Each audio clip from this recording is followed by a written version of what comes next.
future fucking people. Sorry, future people. We should probably not have the F word in the middle of it. Uh, it's Monday. It's September 23rd, 2024. I don't know why it's always hard to say the date, but it is. And today we have demos.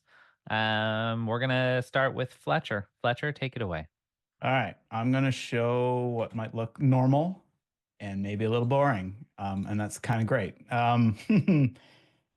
uh, so we've been doing some work the last few weeks, trying to get squeeze a little more performance out of our system, make sure that like scaling is nice, so that a deployment can take on more customers doing more interesting work, and that brought us to this particular kind of bottleneck in our system, which involves processing the changes that you make in your workspace, sort of like the one at a time, so that we have like a reasonable order of operations when you're in multiplayer and all these other scenarios. So this is called the rebaser, and there's kind of a unique set of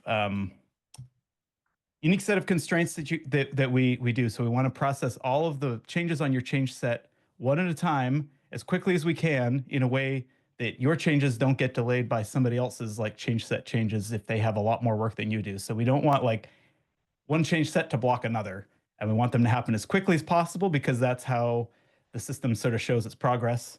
And then we want all those values that are the result of those changes to start propagating through, so all the functions run and the attributes update. So I can't even think of how many turns we've taken at this. This is kind of our latest turn where we've done some work kind of under the covers in using Nats in some kind of different ways. So what I've got up here on the left, these are just watches that are looking at a few of our like Nats Jetstream streams. So you can kind of think of them as like a Kafka stream or a data store with messages in them. It's kind of a bucket with messages that get sort of retained. So on the left here, on the far left, are what you'll see when I do something here is that kind of represents a change set that like we have determined has activity on it. So we've got like changes that we need to apply. And so now that change set is kind of alive or active or currently of interest. And we want to like drain and process all those requests and make sure that like the values start flowing. The middle is just the messages sort of in flight. I honestly am not even sure if we'll see anything or not. I can't remember. And then on the far right are these ping jobs. So these are the graph update changes. So what we kind of call dependent values update, and they're treated as sort of asynchronous jobs. So that would show some stuff flowing. So what I'll do is just drop a credential on here. And what we have under the covers is change sets as normal. Okay, so what we saw on that right-hand side, well, what happened first here is now we've got a change set running. So the IDs here, this is like my workspace key and my change set ID. So it's kind of in the URL. So we know like there's an active change set going on here. And what you saw on the far right-hand side was the what we call the dependent values update job. So when we've processed the change to the graph, and now we're going to check all of the like attribute nodes through our graph to have the functions flow. So if I was to apply, like I said, this is kind of boring because this is the way the system has worked. I think the key difference is, so there you can see there was a message here. Now we have two. This is because I applied our changes to head, which itself is a change set. So now we have sort of two active change sets. And if I made maybe one more, actually, I'll make two more so that I can add something in here. You'll see we don't see any more right now, even though I made two change sets. That's because I haven't actually done anything with them. So there's sort of no changes worth processing, but there is now. And if I applied this down, like I said, things kind of happen fast, and I'm on 2 seconds here. What should happen, me applying to head, is that should keep the head one active. Changes are going to flow back into the two other change sets that I had kind of accumulated. I think it was two, which is I think why we're at 4. Although I've merged one, so there might be an old one. Maybe it flowed back into 2. And And yeah, that's kind of there's a lot going on under the covers. What we notice now, before these changes, the time for us to do the sort of dependent values update graph work, we were sort of taking a bit of a hit trying to figure out how many changes should we batch up and how long should we wait before we do this operation, so we're not continuously doing it or always doing it too early at the expense of more work coming in. So at the moment, that's going to get triggered the first time we see a change. And then subsequently after that, if we process messages, if there's like work to do, it sort of triggers immediately after, where we kind of had like a pulling and sleep period. So I think the net effect is likely the system's going to feel snappier, like when you're dragging stuff on, and especially sort of at the start of the flow. And yeah, that's kind of what we got going on. There's, like I said, there's a lot of interesting things behind the scene, but that's sort of the I guess user facing thing is hopefully it's feeling a little quicker and snappier, and we should be able to scale out a little bit more with more change sets and more users and more workspaces. Yeah, it was really good work. And it is the kind of thing that you can't really see from the outside. From the outside, it just looks like it got a little faster, and like the dependent values updates seem like they happen more often, which is awesome. But behind the scenes, it's like a significant improvement in the ability to scale. Like, We which made is it great. fast enough that we found new bottlenecks in the speed at which we need to make database calls, because now we can process a lot quicker. So it's been a fun few days. Yeah, for sure. Special shout out to the Synadia folks for helping us think about that architecture. Yeah. Nats is great. Okay, let's go, Wendy. You ready to go? My dev stack is still loading, but the changes are live on tools, so I can demo them that way. Yeah, do it that way.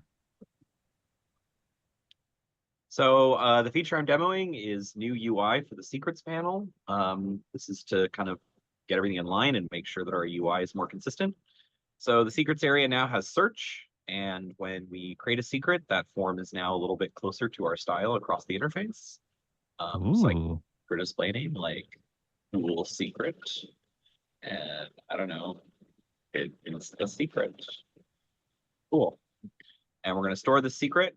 And now we have toasts for secrets, assuming that tools is working. Yeah. And I can select the secret, look at it here. I can click here and replace the secret, or I can cancel it. Trying to think of what other interface stuff is here. Deleting is now in this dropdown. And also we have connected components. So let me demonstrate that. So if I create an AWS credential, I'm not going to make a real one. I'm just going to put in some garbage here, right? And then I create a AWS credential component. I can select that component. I can select the secret I just made. And then I can go back to the secrets panel. And sometimes it takes a second to load. So I'm going to just let that load. Come on, tools. That was the No, I already saw this. Components. No, you're connected. No, it didn't work. There's not, it's not selected. Yeah. Why is it not? Oh, well, that's weird. Let me try throwing a region in there. No. Well, I appear to be having some kind of bug here, but take my word for it that if you connect a component to a secret on the secrets panel, this page will display connected components. I don't know why it's not working now, but yeah. Wendy, what does replace a secret mean? Does that mean if you update the secret, it updates everywhere you've used it? So that exactly. So you can't edit secret data because it's encrypted and it's secret. We don't want people to see it after it's been entered into the system. But you can replace the data, right? So the data up here can be edited freely because it's not encrypted. It's just, hi, this is what the secret's name and description are. But the secret itself, as soon as you click this button, you're now writing over the data that is currently in our database. And if you want to cancel, you just click cancel. It'll keep the old secret. That's very cool. Yeah. So if you have creds that expire every day, here, and you have to re-up them basically, which is That's something amazing. I do. That's great. Expiration is a system we could add eventually. We actually have like some plumbing for it already. Wow, Right. that's great. When you So I have can get that a working. See if I an can- import also, right? Because you have an import to a different workspace, you eliminate all the actual secret values, but you can continue using the same configuration if you just update the secret. Yes. Right. Uh, Cool. All right. Thanks, future people. That was us. Oh wait, Mahir, you're muted. Before we stop recording, I think Michelle should do her demo because it's something we may want to include. I got to think about that, but Yeah, Michelle. The swag, right? Yes. Ooh. Okay, yeah, Yeah, let do- me introduce the swag program with you all.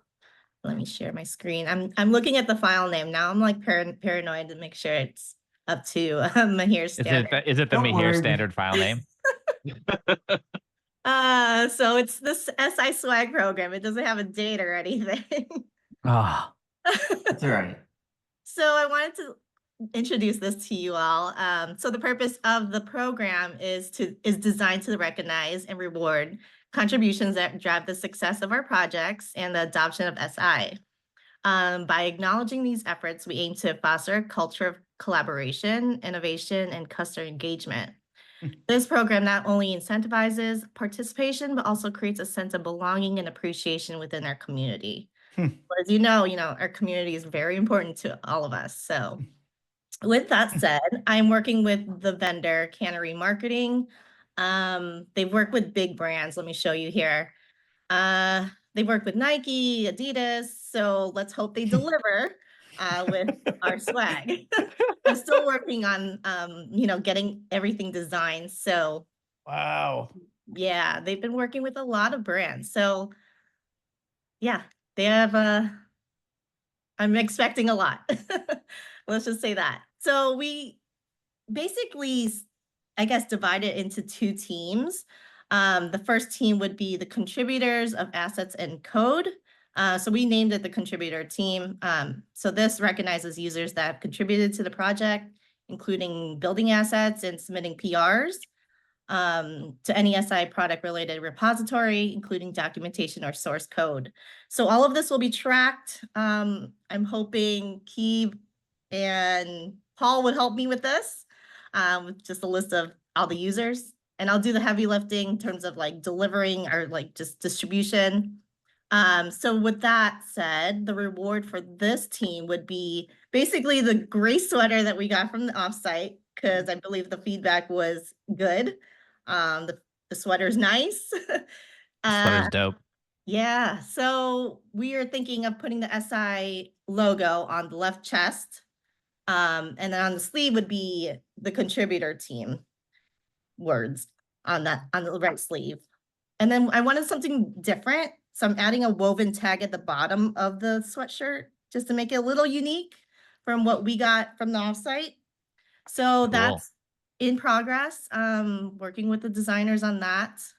So that's just an example for that one. The second team would be the advanced team, which is the early SaaS users in the 50 customers, the first 50 customers. So they would be called advanced team. And this recognizes early users of SI who deploy to production. These users are key to testing and providing feedback on our platform and may become customers. Our first 50 customers will also get this.